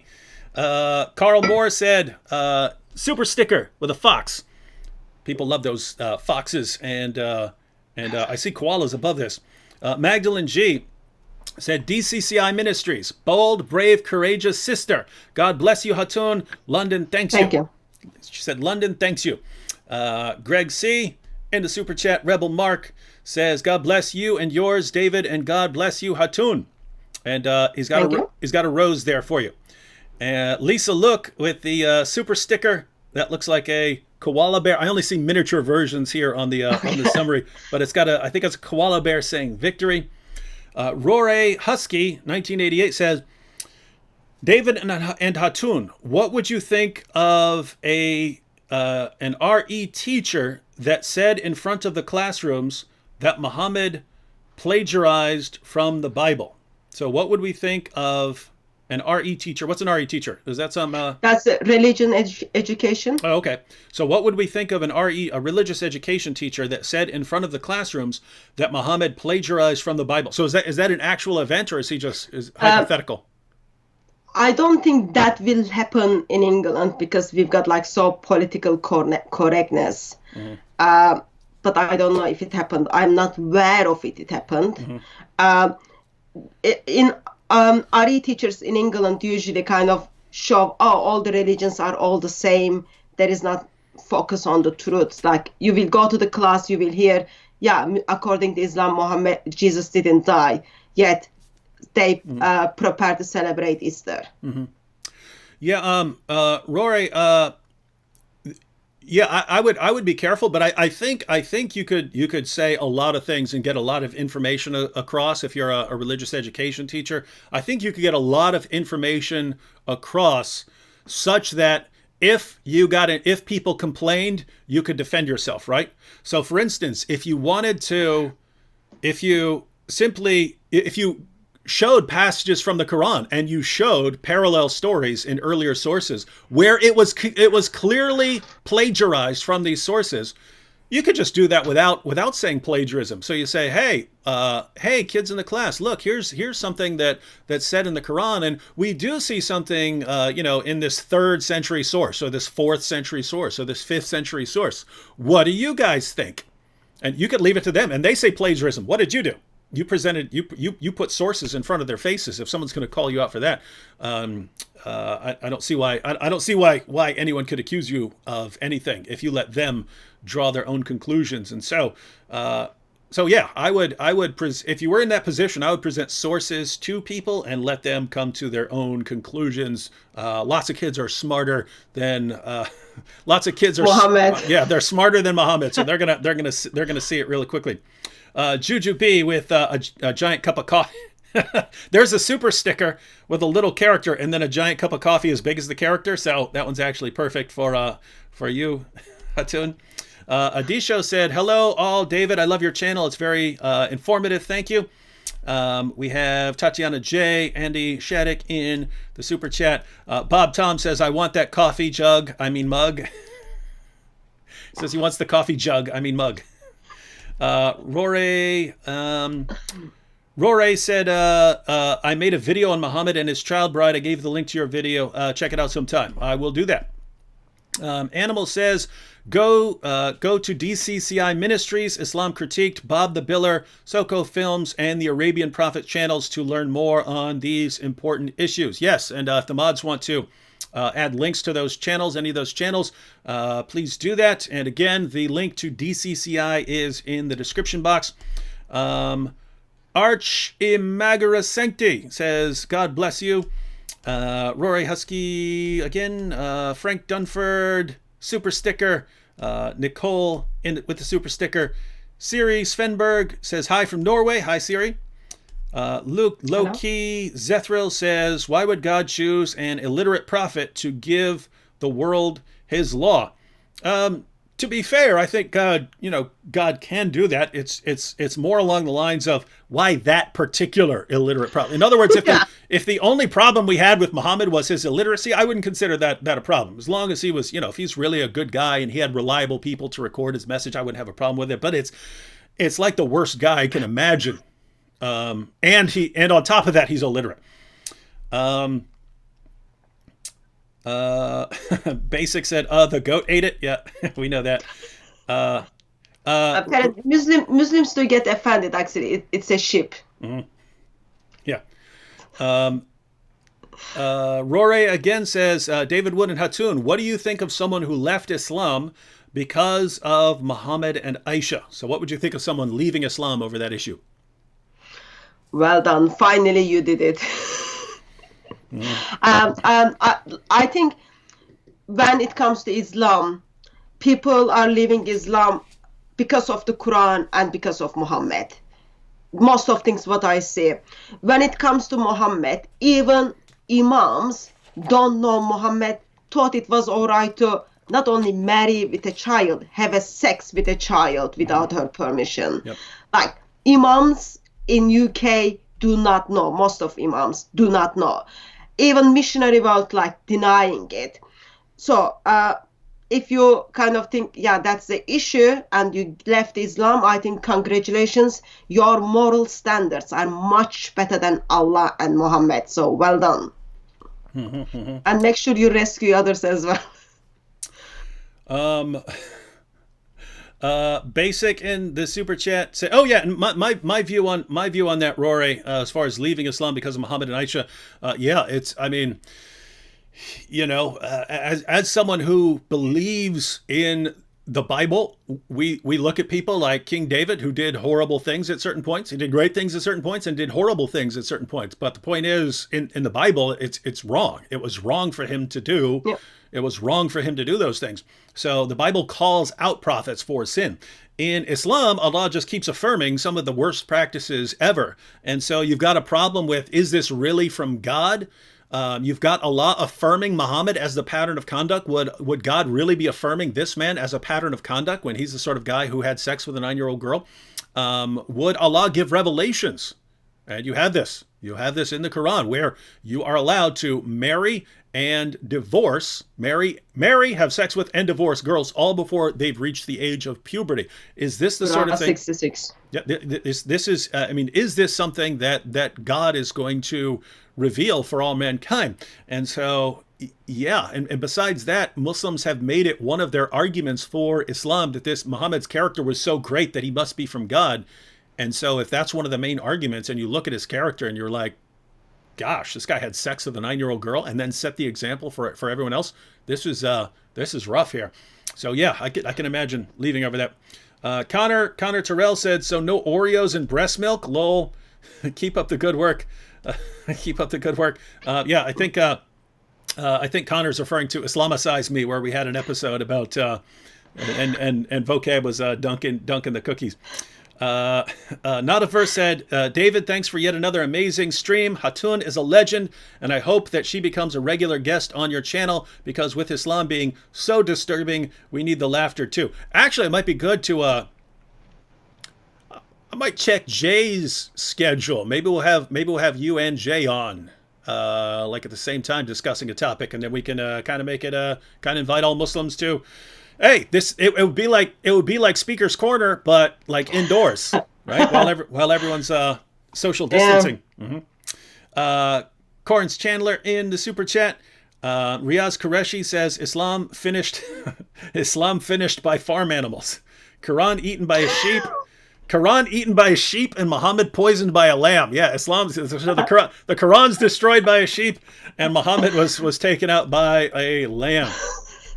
Aaron Larson says, Aisha sheep equals best friend when Momo killed dogs. Yep. Karis said, Hatun, I'm not sure what Karis means by that. Karis says, Hatun, what is your background?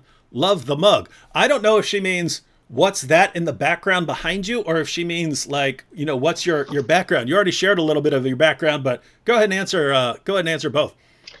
My background, I do have some books. On the top shelf, I don't see YouTube, so I don't know if you are able to see it, but you can see 37 different Arabic Qurans. Mm-hmm. Remember, it is one perfect Quran, so you've got 37 of them over there, and then I've got Aisha, Sauda, and Hafsa as a mug also on the side, and this mug is just a kind of gift. Mm-hmm. And a couple more. Andy says, God bless you guys, and thanks from Brooklyn. Tatiana J says, Hatun, you're beautiful inside and out.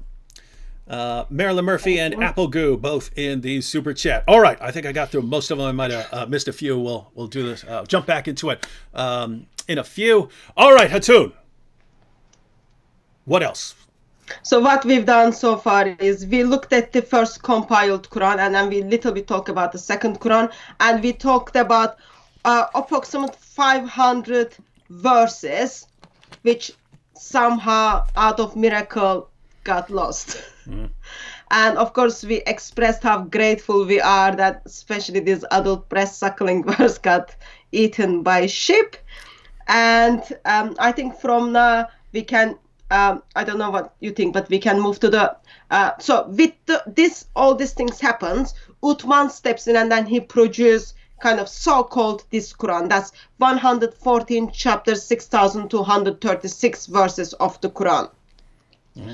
And Muslims believe this Quran goes back to Uthman and it is dot by dot, letter by letter, sound by sound, exactly the same. Mm-hmm. So that's overall whole story. Mm-hmm. I step in this time and then I say, hold on a minute, there is a problem. First of all, why would Uthman order all Quranic materials to be burned in 652? What are you trying to hide? And then I would ask the question, why again all the Quran has been destroyed in 714 by Hajjaj? And then also I would step in again and then ask the Qurans which got destroyed in 1924. And then ask simple question, did Muhammad ever give permission? Or did Muhammad ever say, okay, to this Quran Muslims are reciting day after day?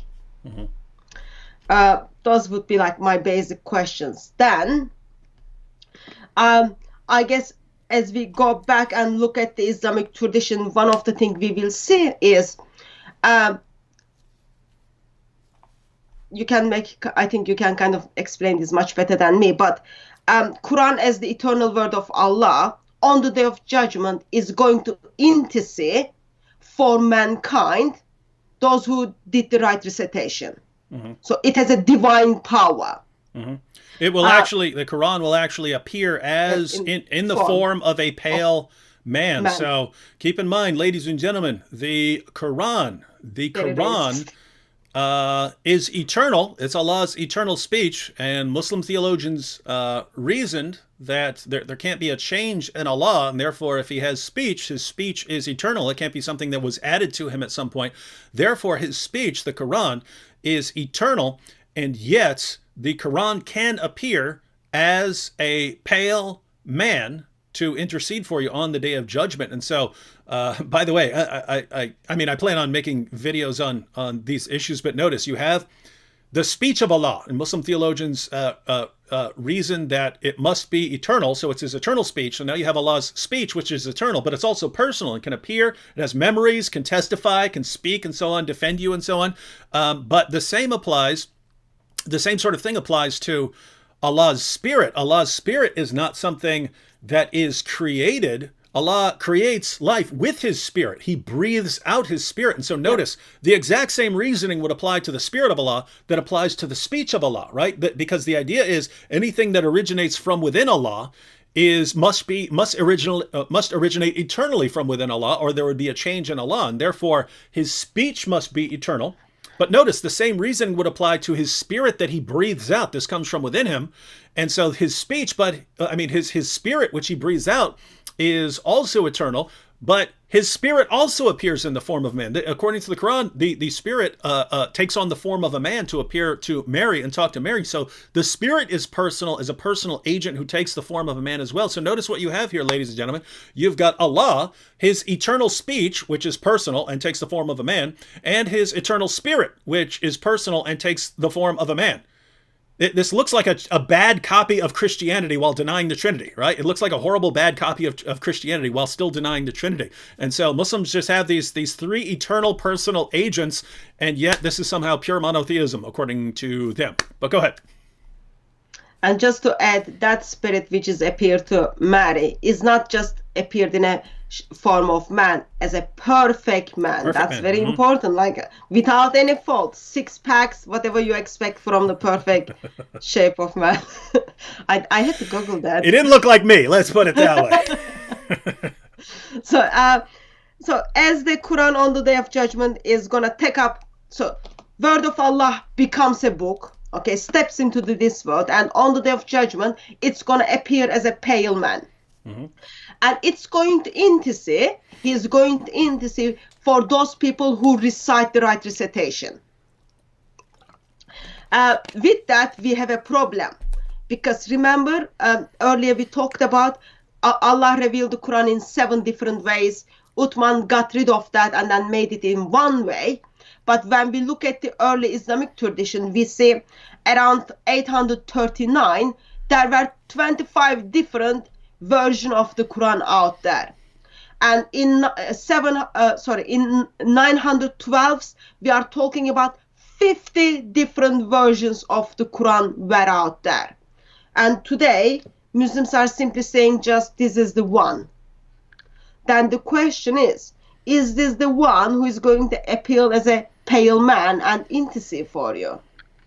That's kind of, I think, a bit sad, because if that's not one of these 50 Qurans from 912 or one of the Quran from time of Muhammad, then you messed up, because there is nothing is going to intercede for you. Mm-hmm.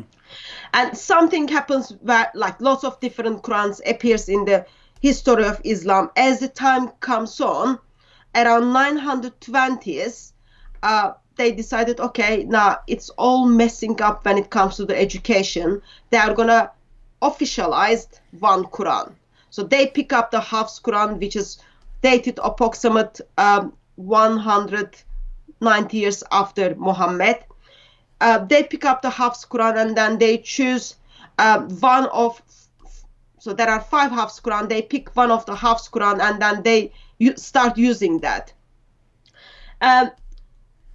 So that's the Quran Muslims are reciting. What happened was, recently, I was challenged by a Muslim missionary a couple of years ago, where Muslim missionary said, wherever you go in the world, everyone recites the same Quran and reads the same Quran.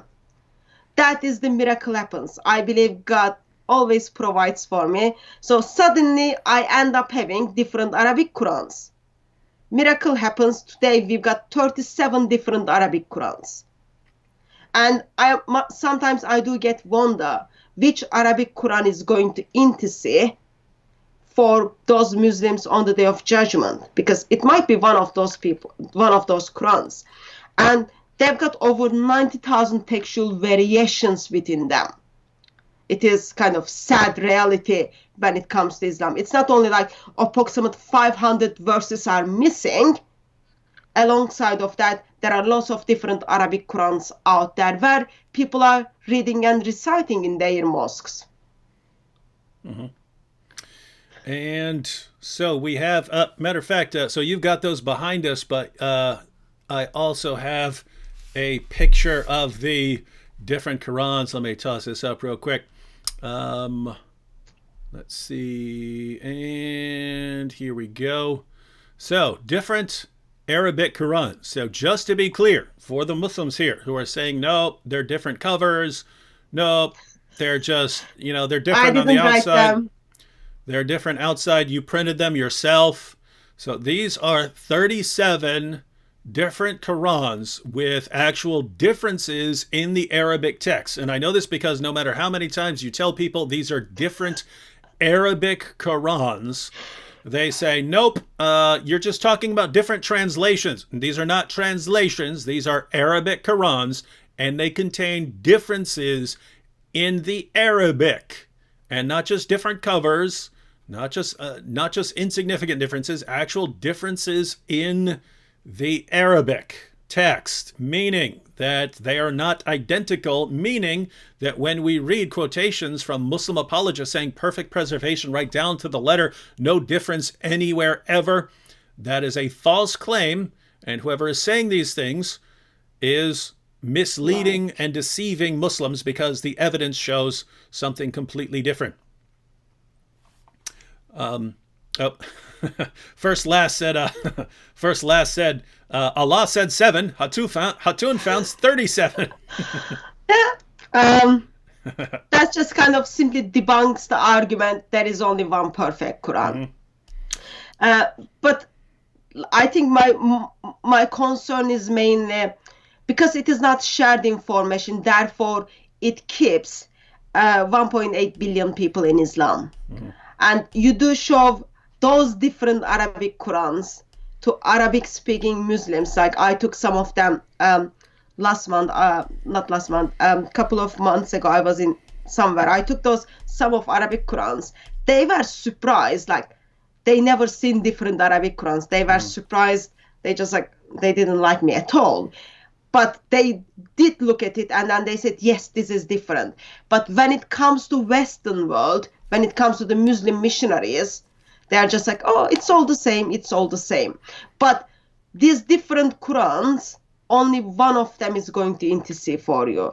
That is the problem. Unless these are all wrong and something like Ibn Masud's Quran was correct, or Ubay ibn Ka'b's, in which case all these are wrong. Yeah.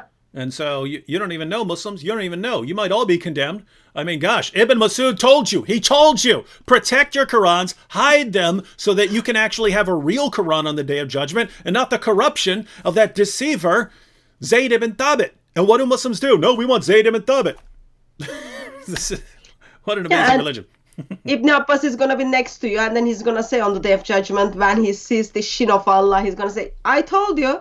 Yep. I told you, but you are missing the point. Too late.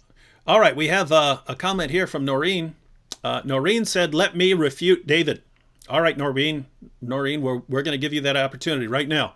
So, I mean, we've said a lot, so let's use a particular example. Let's take a particular example, and I'm going to give you the opportunity to refute us. I'm going to give you the opportunity to refute us right now. So let's go back. Let's go back to, and what do we have now? It's 9:40, so we'll go about another 15 minutes or so, and then we'll close out. So we'll go back to the hadith from Sahih Muslim number 2286, where Abu Musa warns the Quran reciters, the next generation of Quran reciters, not to harden their hearts, as were hardened the hearts of the first generation of Quran reciters, who were too lazy and stopped reciting the Quran because it was too boring. And then they forgot multiple chapters of the Quran. And in case you're thinking, no, he just forgot it. He doesn't say that. He says, I'll quote you a verse out of this Quran. It's a verse that's no longer in the Quran because the chapter is no longer in the Quran. He says, why? Because they forgot it. So go ahead, Noreen, give me your refutation. Give me your refutation. I will put it on the screen. And everyone, if I miss Noreen's refutation, please inform me, because I'm scrolling through here and the comments come pretty fast. But Noreen, you asked for an opportunity to refute us. I'm giving you the opportunity to refute us. Please explain what Abu Musa in Sahih Muslim is talking about here, and how when we look at this, we should conclude perfect preservation right down to the letter, and not entire chapters of the Quran have been lost. And we have more comments from Noreen. Noreen said, David, can I refute it, please? Absolutely. I'm giving you the opportunity. Refute it. By all means, refute it. Then Noreen says, David, yes, we know you can type David. We know you can type Noreen. I'm giving you the opportunity right now. I'm not going to sit here forever. Tell us what Abu Musa means in Sahih Muslim when he tells the reciters of Basra not to let their hearts be hardened as the first generation was, not to forget entire chapters of the Quran as the first generation did. Tell us what this means and why we should not conclude that the Quran has been changed, and how we should conclude that the Quran has been perfectly preserved, even though entire chapters, according to your own sources, came up missing. We've got it on the screen here. Tell us what it's missing. I'm only going to give you about another 60 seconds to start posting, but I don't see any responses here. Guys, did I miss them? Noreen said it's slow. I don't know what you mean it's slow, Noreen. Noreen said, I think because it takes 20 seconds for them to hear what you are saying and then reply to that. That's how it is in my channel. Yeah, but Noreen has posted multiple comments. David, it's slow, things like that. Just no response. So okay, Hatun. Well, yeah, we don't want to, we don't want to rush Noreen. So Noreen, you can think about this passage for another couple minutes, and Hatun can add anything she wants on the topic of Quran preservation. But I'll wait for you. Take your time. Think about your response, and then when you're ready, you can explain this passage to us, and then we'll come back to it, and you can explain perfect preservation of the Quran right down to the letter when your own sources say entire chapters came up missing. And again, that's only one. So I just like to hear an explanation for that, let alone all the others, talking about verses being eaten by a sheep and large passages, more than 100 verses coming up missing just from Surah 33, all that stuff. Just explain this one, and that'll be some sort of progress. All right, Hatun, what do you think? I think it will be shame. It is not something I would encourage Muslims to do, because if they are going to rebut you, if they are going to refute you, all they are going to do is they are going to put Sahih Bukhari, Sahih Muslim, all of their Muslim scholars, most reliable Muslims from the early Islam, under the bus. And I wouldn't want to do that. You don't want to put your Prophet under the bus. You don't want to put Ibn Abbas under the bus, let alone Masud or Ubay bin Ka'b. And all it's been done tonight is sources were given to you. And there is nothing wrong with that. Like, as David said, you have been lied. It's not only you've been lied only once in your lifetime, but you've been lied by your family. You've been lied by your imam. You've been lied by other Muslims. And people still continue to lie. And there are consequences of this. Unless you are going to bring us something which Allah clearly states, when Muslim 2286 says, 300 verses got lost, Allah actually meant something else, which usually Allah does without any reference. Or if you want to pull more denial games, that's absolutely fine. But deep down in your heart, you will be accountable for the information which was passed to you from Sahih Muslim in this occasion. And so, I'm still, I don't know if Noreen has posted a response yet. I'm still scrolling through, but did want to post this objection here from Nona Bubble. Nona Bubble said, yes, but it's not like the Christian Bibles where they don't know which version is correct. Quran only has variants of pronouncing with the same message. So the claim here is that the variants in those 37 different Qurans are only differences of pronunciation and nothing more. So is that correct, or are there actually different words and phrases and so on used? So David, how easy it is for you to understand my pronunciation of English? Yeah. As I'm speaking, fine. How easy do you find it is to understand that? No problem. No problem. If we write an article, we would be using the same spelling to write the articles. Okay? So this has nothing to do with the pronunciation.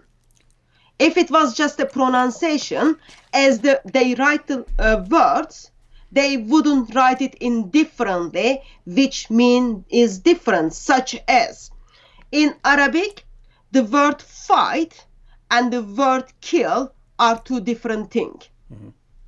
In Arabic, creatures and creation, they are two different things.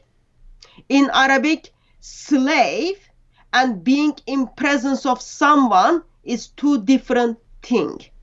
And their implications are different as well. And I can give you over 90,000 textual variations from them. They are written differently. Because they are written differently, they've got different meaning, and therefore they pronounced differently. We've got videos on this. You can check it out. We publicized, I think, 70-something textual variations. Beside that, there is a Surah 2 verse 137. Ibn Abbas writes a commentary on that and then says, actually, there is a word called bimite, which means as same as. If you write it as like that, there is a theological implications. You are making someone equal with God, with Allah. Therefore, do not write it. And then we look at some of the earliest Quranic manuscripts, and then we see some of the manuscripts doesn't have that word. But as the time went on, people thought, who cares what Ibn Abbas says? We will put the word in it. And it does make theological differences. I can point you to videos which we made where you can see in a slideshow what are some of those textual variations. But they are not pronunciations. They are written Arabic words. Meaning is different because they are written differently. That's what it is. Yeah, and and keep in mind, everyone, that's just the current manuscript. So that's after the all, the variants are burned and so on. That's Yep. after they get rid of Ibn Masud's version and Ubay ibn Ka'b's version, because I mean, keep in mind when you're reading when you're reading about the things that were different between our Quran and Ubay ibn Ka'b's Quran. It's things like in Surah 33, verse 6 of the Quran, when it said that Muhammad's wives are their mothers. This is why they're given Muhammad's wives are given the title mothers of the faithful. The Quran now says, and his wives are their mothers. So the Muhammad's wives are the mothers of the faithful. Well, in Ubay ibn Ka'b's version of the Quran, he also had, and Muhammad is a father to them. Muhammad is a father to them was originally in the Quran. So notice this is not a dialect difference, right? That's an entire phrase. If you talk about the early guys, they had different chapters. Ibn Masud had fewer chapters. Ubay ibn Ka'b had 2 entire additional chapters in his Quran. We read about other chapters coming up missing and so on. So you go back to the early sources, you find all kinds of differences. The differences Hatun is talking about right now is, even in spite of all their efforts over the centuries to conceal evidence and to settle upon one Quran, they still can't do it. They still can't come up with one single Quran. There are differences. So we have the examples of Surah 33 verse 6. Same in Ibn Masud's Quran as well. Ibn Masud's Quran says, and his wives are their mothers, and he's their fathers. If you look at the earliest writing, like I've got list of just examples for the Surah 2, where early Muslims are disagreeing. And in Surah 2, you've got over 100 textual variations which early Muslims were disagreeing with one another. Mm-hmm. That's like problem. All we ever see is problems.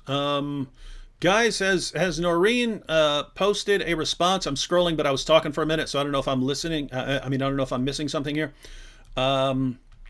So could anyone tell me if Noreen posted a response? If not, I'm probably going to give up on Noreen. Well, I see Noreen down here said, here it is, but I don't see a response yet. Trying to be nice, guys. We only have a few minutes left, and we have to cut out. So tell us what Abu Musa means. Tell us what Abu Musa means when he says that their entire chapters of the Quran were coming up missing.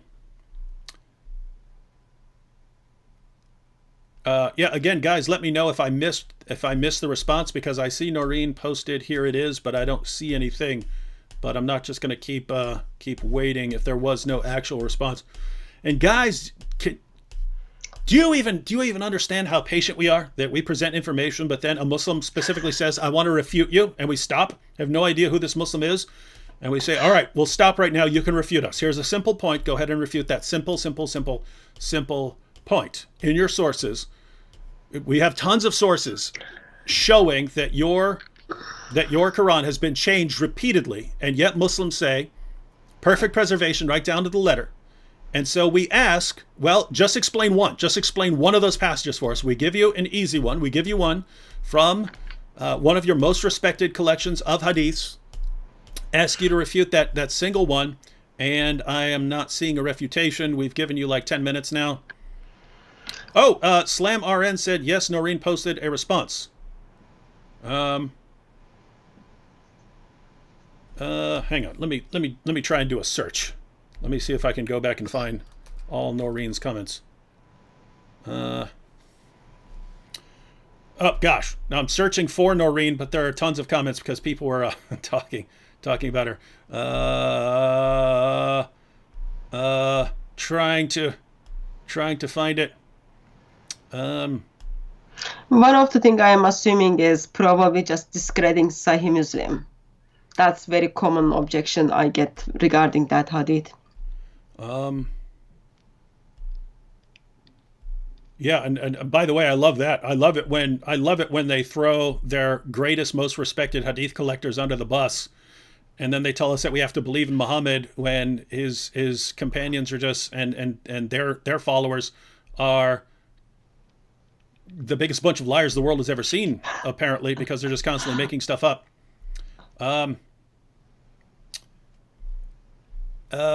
Gosh, guys, I don't want to keep sitting here forever. We got 1,250 people in the chat. Guys, someone just, if you saw Noreen's response, go ahead and cut and paste it again so I can see what it is. I've searched for it. I did not find. I'm trying, guys. I'm trying to be nice. Noreen requested an opportunity to refute us. We granted that opportunity. So, if I'm kind of just on YouTube now, it says she wanted to write, but she can write only 200 characters, and apparently YouTube is not allowing her to write more than that. Well, yeah, but that's fine. You could give us a basic idea. What are you going to say? I mean, what is Sahih Muslim not reliable? Is Abu Musa a liar? Okay, what are you going to say? It just came, David. Okay. Someone posted a response? Yeah, so how come some Christians read the Old Testament from the Torah? What?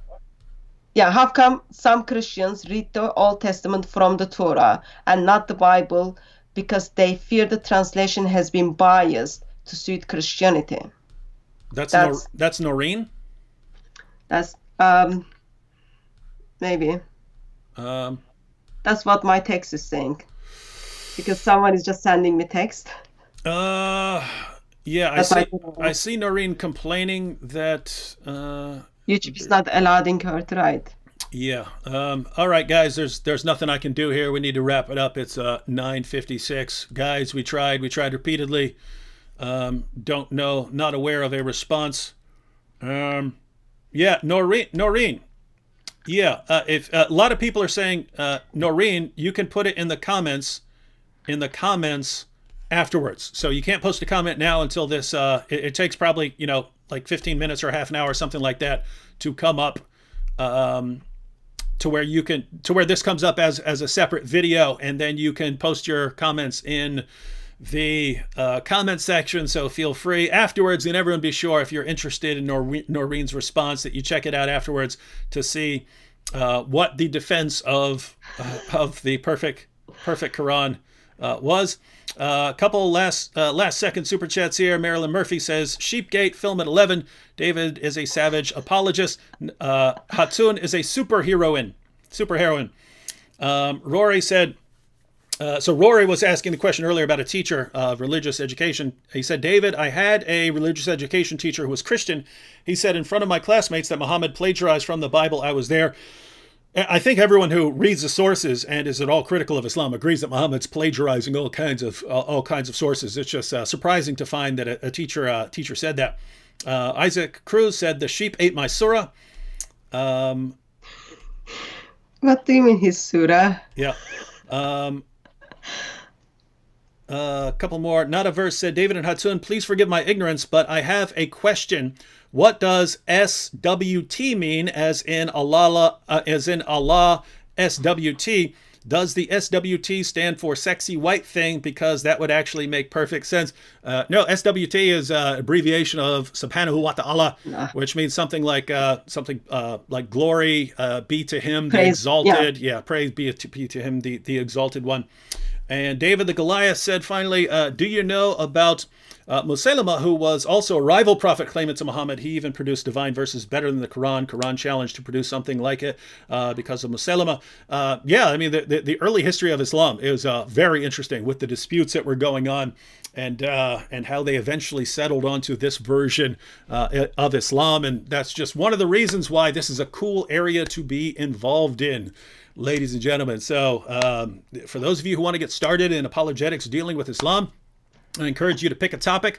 The one we're talking about right now, the preservation of the Quran, is a good one, because if you learn some passages, you can wreak havoc on one of the most common Muslim myths in the world. But you want to learn early Islamic history, that is powerful as well. All right, Hatun, well, we're wrapping up.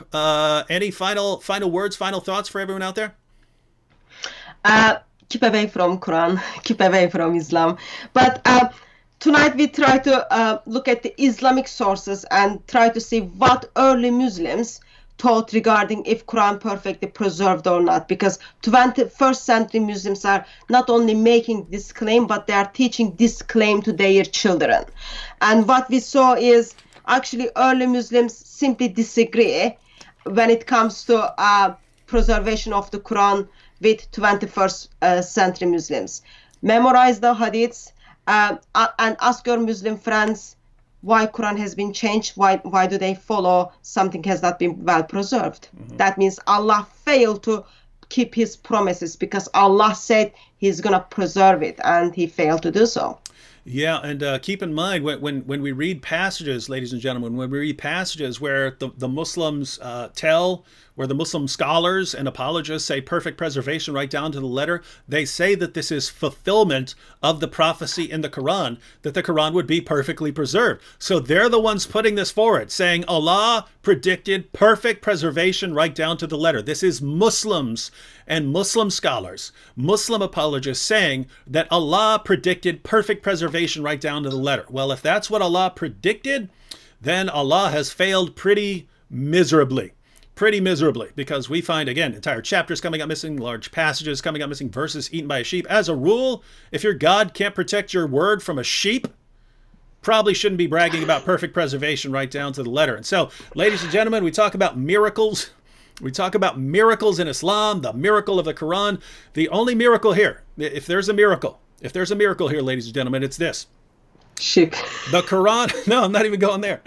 The Quran has all of the features of a book that's been changed and corrupted. It has all of the features. If you list every feature of a book that's been changed and corrupted over the centuries, the Quran has all of them. And yet, miraculously, it's still been perfectly preserved. That's the miracle, right? That's the miracle. It has all the characteristics of any other book that's been changed repeatedly, and yet it's been perfectly preserved anyway. If anything's a miracle, I guess that would be. But I'll stick with the resurrection.